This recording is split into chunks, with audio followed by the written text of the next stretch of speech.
I've introduced legislation to make Nord Stream 2 sanctions permanent. In your judgment, do you believe sanctions on Nord Stream 2 should be permanent, or should the pipeline be allowed to be turned on? Senator, I think Nord Stream 2 is now dead, and as you have said, it is a hunk of metal at the bottom of the sea. I don't think it will ever be revived. So you don't think it will? So let me reiterate my question. Should the sanctions be permanent as a matter of law, in your judgment? I don't think it matters one way or the other. I think the pipeline will never come back. So you're testifying you have no objections then, and state has no objections to Congress making the sanctions permanent? We haven't looked at what this would do, but I don't think it's relevant one way or the other. Well, it is relevant because Biden waived them once in the face of massive congressional pressure.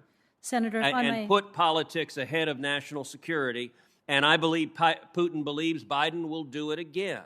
Senator, when the administration announced sanctions on Russia, it glaringly exempted energy from those sanctions. Now, this morning, the Biden administration listened to calls from me and from many others to finally include a boycott of Russian oil and gas. That was the right thing to do, but it should have been done at the outset. But Europe continues to rely on Russian energy. In your judgment, will our European allies follow suit and also boycott Russian energy?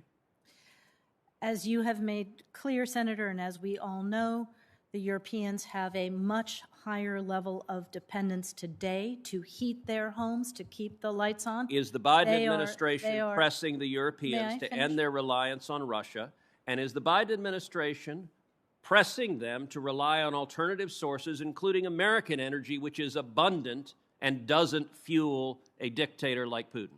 So among the things that we have done as this crisis was emerging and since it started was to ship more American LNG and to create more global alternatives to Putin's gas going into Europe, as you know. There are 6 applications pending with the Biden administration to export LNG.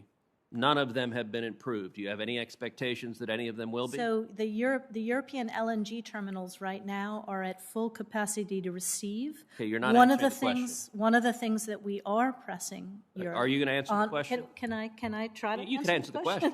Can I try to answer the question?